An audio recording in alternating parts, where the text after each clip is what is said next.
తట్టు కనిపెట్టి ఉన్నాను. హల్లెలూయా. ఈ ఆశ ఉండాలి, ఆశ అనేది ఉండాలి.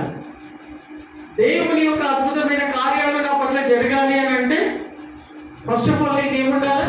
మొదటిగా దేవుని అద్భుతమైన కార్యాలు నేను చూడాలి అని అంటే అసలు ఉన్నదా? నాకెందుకులే, ఈ బతికేదో బతికితే చాలు, ఇదే మంచి, ఇదే బతుకు కావాలి అనుకుంటున్నటువంటి వాళ్ళు అడగరు, అటువంటి ఆశ ఉండదు. అర్థమవుతుందా? దేవుడే నన్ను స్వయంగా ఆశీర్వదించాలి, దీవించాలి అని అంటే నీకు ఆశ కలిగి ఉండాలి, ఆ యొక్క విశ్వాసం కలిగి ఉండాలి.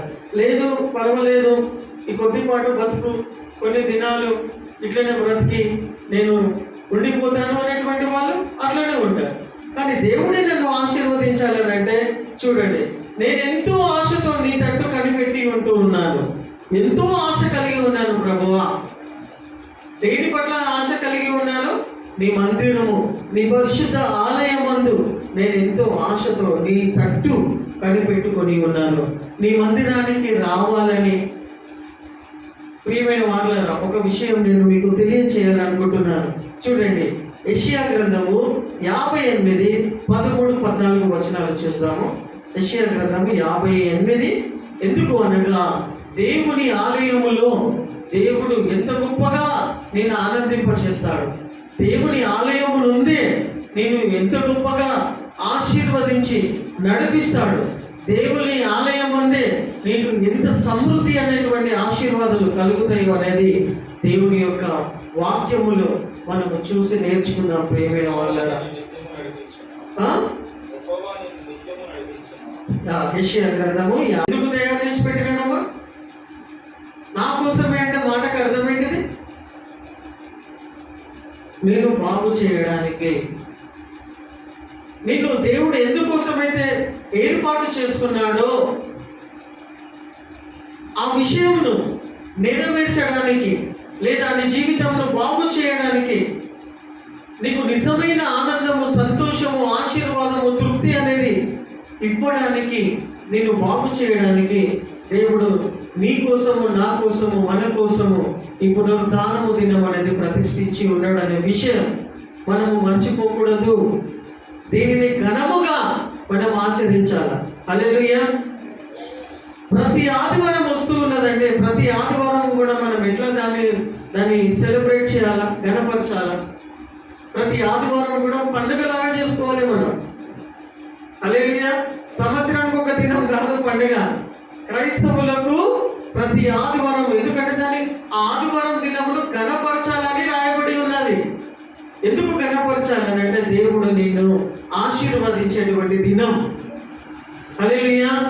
నిన్ను బాగు చేసేటువంటి దినమును, దేవుడు నీతో మాట్లాడి నీ జీవితాన్ని నడిపించే విధానమైనటువంటి దినము. కాబట్టి ఇక్కడ ఏమో చెప్తూ ఉన్నాడో చూడండి, దాన్ని ఘనపరచవలెను మరియు మనోహరకరమైనది యెహోవాకు ప్రతిష్ఠితమైన దినమై అనుకొని దాన్ని ఘనముగా ఆచరించిన ఎడల నీకు ఇష్టమైన పనులు చేయక, నీకు ఇష్టమైన పనులు ఆదివారం రోజున చెయ్యొద్దు. నీకు ఇష్టమైన పనులు చేయకయు, వ్యాపారము చేయకయు, చూడండి, లోక వార్తలు కూడా చెప్పుకొనకయు ఉండిన ఎడల, చూసారా, నువ్వు ఉండిన ఎడల నీవు యెహోవా యందు. హల్లెలూయా. అర్థమవుతుందా? ఆదివారం రోజున ఏమేమి చేయొద్దంట? నీకు ఇష్టమైన పనులు చేయవద్దు. మొదటిది, ఆ దినమున వ్యాపారము చేయకూడదు. రెండవది, లోక వార్తలు ఇళ్లలో కూర్చొని ముచ్చట్లు పెట్టుకుంటూ కూర్చోవద్దు. లోక వార్తలు అంటే ఏమై ఉన్నది? లోక వార్తలు చెప్పుకొనకయు ఉండిన ఎడల. ఇవి 3 చేయకుండా మొదటిది ఏమై ఉన్నది? నీకు ఇష్టమైన పనులు నువ్వు పునరుద్ధానం దినం, ఆదివారం దినం నువ్వు పెట్టుకోవద్దు. హల్లెలూయా. సండే రోజున నువ్వు పనులు చేయకూడదని రాయబడి ఉన్నది. ఎందుకు అంటే ఆ దినం నీ కోసము తయారు చేసి పెట్టినాడు, నిన్ను ఆశీర్వదించడానికి. మరియు లోక వార్తలు చెప్పుకొనకయు మరియు వ్యాపారము చేయకయు. మరియు ఇంకొక అధ్యాయంలో ఇంకొక వచనాలలో మీ ఇంటికి చుట్టాలు వచ్చినా కానీ కూడా, అరే మా ఇంటికి ఆదివారం రోజున ఆ శనివారం రోజు సాయంత్రం వచ్చి కూర్చున్నారు కదా, వాళ్ళు బహుశా మీ అత్త మామలు కావచ్చు, అమ్మగారి తరపు నుండి వచ్చిన వాళ్ళు కావచ్చు, అత్తగారి తరపు నుండి వచ్చిన వాళ్ళు కావచ్చు, లేకపోతే వాళ్ళకంటే గొప్ప వాళ్ళు కావచ్చు. శనివారం రోజు సాయంత్రం వచ్చి కూర్చున్నారు అనుకో,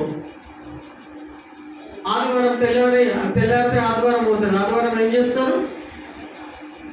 మరి గొప్పవాళ్ళు పెద్దోళ్ళు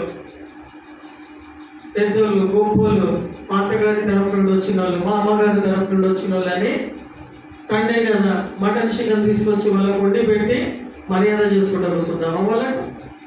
ఇంకొక అధ్యాయంలో ఇంకొక వచనంలో ఏముంది అని అంటే, వాళ్ళను కూడా తీసుకొని రావాలని ఉంది. హల్లెలూయా. వాళ్ళను కూడా దేవుని మందిరానికి తీసుకొని రావాలా? ఎందుకు? ఆ దినము ప్రతిష్ఠితమైనటువంటి దినమై ఉంటూ ఉన్నది. నీ కోసం ప్రతిష్ఠించినటువంటి దినములలో ఎవరు వచ్చినా వాళ్ళకు మర్యాద పూర్వకంగా చెప్పండి. వాళ్ళు ఎంత పెద్దోళ్ళైనా, నీకంటే చిన్నోళ్ళైనా, వాళ్ళు ఎంత బలవంతం చేసినా నువ్వు వాళ్ళకు దేవుని వాక్యం చెప్పి ఫస్ట్ దేవుని మందిరానికి ఒక గంట సేపు కోసమైనా కూర్చొని వస్తాము. ఎందుకంటే ఇది దేవునికి ప్రతిష్ఠితమైనటువంటి దినము. హల్లెలూయా. ఇది దానికోసమే తయారు చేసి పెట్టినాడు కాబట్టి, మన కోసమే తయారు చేసి పెట్టినాడు కాబట్టి, హల్లెలూయా అనేటువంటి ఉనికి, అనేటువంటి ఆలోచన, అనేటువంటి ఆశ మనకు కలిగి వాళ్ళను తీసుకొని వచ్చి ఉన్నప్పుడు ఈ పునరుద్ధానము దినమున చెప్పుకొని ఉండిన ఎడల ఏం చేస్తుందంట? నీవు యెహోవా యందు ఆనందించెదవు. హల్లెలూయా. ఇలా చేసినప్పుడు ఆనందించెదవు. హల్లెలూయా. ఆనందించెదవు. నా సంఘ సభ్యులకు ఈ అలవాటు ఉండాలా? చూడండి, 2 వారాలు 3 వారాలు కంటిన్యూగా వస్తూ ఉన్నారు. వచ్చి అప్పటికప్పుడు దేవుని మందిరంకి వచ్చి ఆరాధిస్తున్నారు, గంతులు వేస్తున్నారు. మళ్ళీ 2 వారాలు అయిపోయిన తర్వాత ఈరోజు చూడండి, పోయిన వారం వచ్చిన వాళ్ళు, అంతకంటే ముందు వచ్చిన వాళ్ళు ఈరోజు లేరు. ఎట్లా ఆశీర్వదిస్తాడు దేవుడు మిమ్మల్ని? ఎట్లా ఆనందింపజేస్తాడు? దేవుని ఆశీర్వాదాలు కావాలని కోరుకుంటున్నటువంటి వాళ్ళు దేవుడే వాళ్ళని ఆశీర్వదించాలని ఇష్టపడుతూ ఉన్నప్పుడు, ఏ కోణంలో ఏ విధముగా వాళ్ళు ఉంటే, మనం ఉంటే దేవుడు మనల్ని ఆశీర్వదిస్తాడు. దేవుని ఆశీర్వాదాలు నీకు కావాలంటే ఏ విధంగా ఆశీర్వదిస్తాడని నువ్వు అనుకుంటున్నావు? హల్లెలూయా. దేవుడు నన్ను ఆశీర్వదించాలంటే ఎట్లా ఆశీర్వదిస్తాడు అనుకుంటున్నావు? నువ్వు ఎట్లుంటే నిన్ను ఆశీర్వదిస్తాడు అనుకుంటున్నావు? ఎప్పుడన్నా ఆలోచించినవా? దేవుడు నన్ను ఆశీర్వదించాలి, దీవించాలా అని అనుకున్నప్పుడు ఏ విధంగా ఉండాలని, ఆశీర్వదించాలని నువ్వు కోరుకొనిచున్నావు. ప్రియమైన దేవుని సంగమా, దేవుడు నీకు ఇచ్చినటువంటి సమయాన్ని నువ్వు సద్వినియోగం చేసుకోవాలా. దేవుని మందిరానికి ఈ కీర్తనకారుడు చెప్తూ ఉన్నట్టుగా చూడండి, 60 చూడండి, ఇక్కడ ఏమని చెప్తూ ఉన్నాడు? ఆనందించదేమో దేశము యొక్క ఉన్నత స్థలముల మీద నేను నీకు ఎక్కించదను. హల్లెలూయా. ప్రియమైన వారులారా, దేవుని యొక్క ఆజ్ఞకు లోబడే వాళ్ళలాగా ఉండాలి మనం.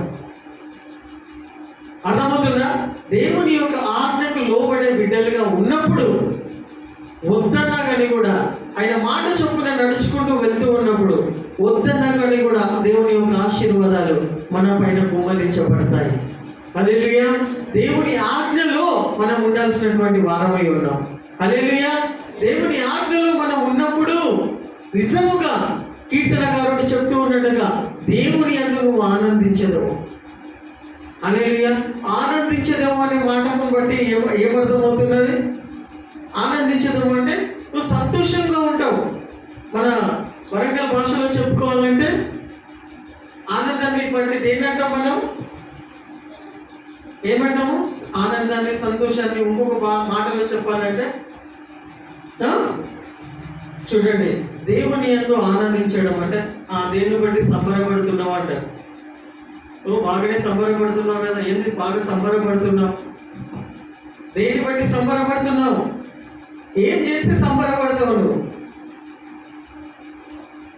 ఏం ఇస్తే సంబరపడతావు? మనము దేవుడు నీకు ఫలానాది చేస్తే సంబరపడతావా,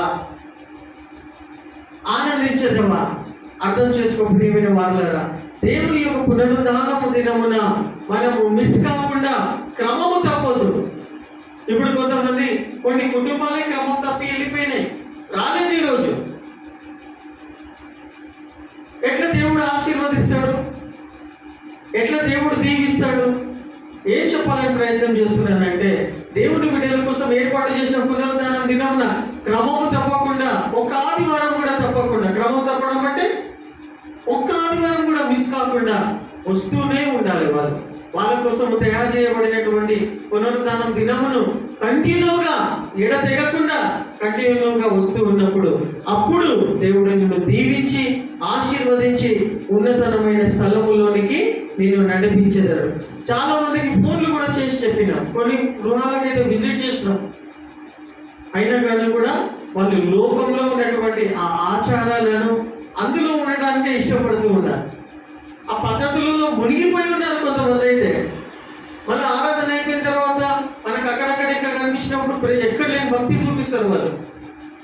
ప్రేసలోనని వంగి వంగి నమస్కారాలు చేస్తామంటారు. అంత ఉత్తుతిదే అంతా. నిజమైనటువంటి భక్తి, నిజమైనటువంటి ప్రేసలోడు కాదు. ఎందుకు అని అంటే, ఎందుకు రాలేకపోతున్నారు? అంతగానం చెప్పినా కానీ కూడా ఈరోజు ప్రభు యొక్క బల్ల ఆరాధన ఉందని తెలుస్తుంటే కూడా చెప్పినా కానీ కూడా వాళ్ళు ఎందుకు రాలేకపోతున్నారు అంటే, ఏదో కొన్ని విషయాలలో వాళ్ళు మునిగిపోయి ఉన్నారు, స్ట్రక్ అయిపోయి ఉన్నారు. ఎందుకు ఆ విధంగా దానికి లోబడిపోయి ఉన్నారు అని అంటే, ఈ క్రమం తప్పిపోయినారు కాబట్టి. ఏ క్రమం తప్పిపోయినారు? దేవుని మందిరానికి వెళ్ళడం అనేటువంటి క్రమము తప్పిపోయినారు. అందుకోసమే కొన్ని ఆవరించి ఉండే వాళ్ళు అందులో మునిగిపోయి ఉన్నారు. వాళ్ళు రాలేకపోతున్నారు అని అంటే, కొన్ని ఆవరించుకున్నారు, కొన్ని ఆహ్వానించుకున్నారు. కొన్ని ఇష్టపడి వాళ్ళు ఆహ్వానించుకొని ఉన్నారు కాబట్టి రాలేకపోతూ ఉన్నారు. ప్రియమైన వాళ్ళరా, చిన్నగా ఉన్నా కానీ కూడా, ఇద్దరు ముగ్గురుగా ఉన్నా కానీ కూడా, 5-6 మందిగా ఉన్నా కానీ కూడా, దేవుడు ఏదైతే నీకు ఈ భాగ్యం ఇచ్చాడో చూడు, నువ్వు ఎంతో ధన్యురాలి. హల్లెలూయా. ఎంతో ధన్యుడవు నువ్వు. నీకు ఇది అర్థం కాకుండా నువ్వు ధన్యుడవు, నీకు ధన్యురాలు. ఎందుకంటే దేవుని యొక్క సన్నిధిలో, దేవుని మాటకు లోబడి నువ్వు పరిగెత్తుకుంటూ దేవుని మందిరానికి వచ్చినావు చూడు. దేవుని యొక్క భద్రతలో, దేవుని యొక్క కృపలో ఇందాక రాయబడినట్టుగా చూడండి, నీ కృప జీవము కంటే, చదవండి మాట, హల్లెలూయా, నీ కృప జీవము కంటే ఉత్తమము. ఉత్తమము.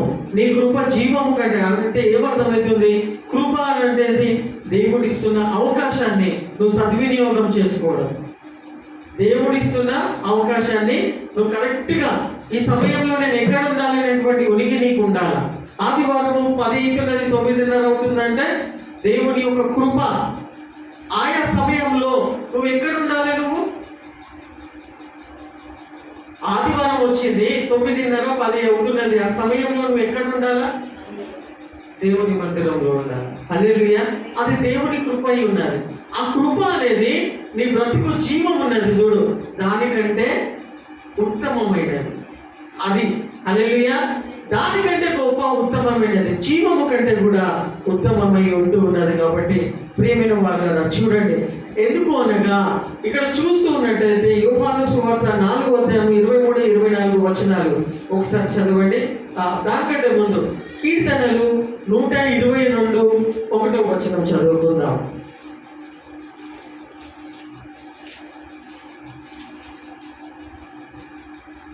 తట్టు కనిపెట్టి ఉన్నాను. హల్లెలూయా. ఈ ఆశ ఉండాలి, ఆశ అనేది ఉండాలి. దేవుని యొక్క అద్భుతమైన కార్యాలు నా పట్ల జరగాలి అని అంటే ఫస్ట్ ఆఫ్ ఆల్ నీకు ఏముండాలి? మొదటిగా దేవుని అద్భుతమైన కార్యాలు నేను చూడాలి అని అంటే అసలు ఉన్నదా?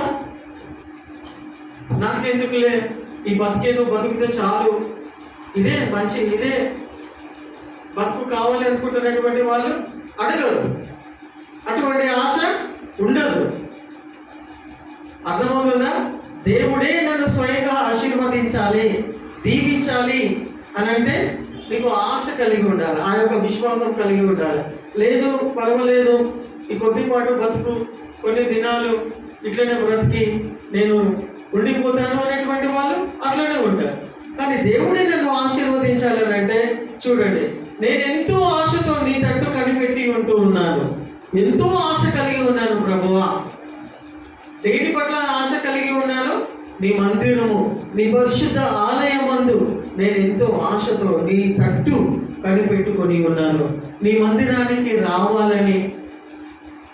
ప్రియమైన వారులారా, ఒక విషయం నేను మీకు తెలియచేయాలనుకుంటున్నాను. చూడండి, యెషయా గ్రంథము 58, 13, 14 వచనాలు చూద్దాము. యెషయా గ్రంథము 58.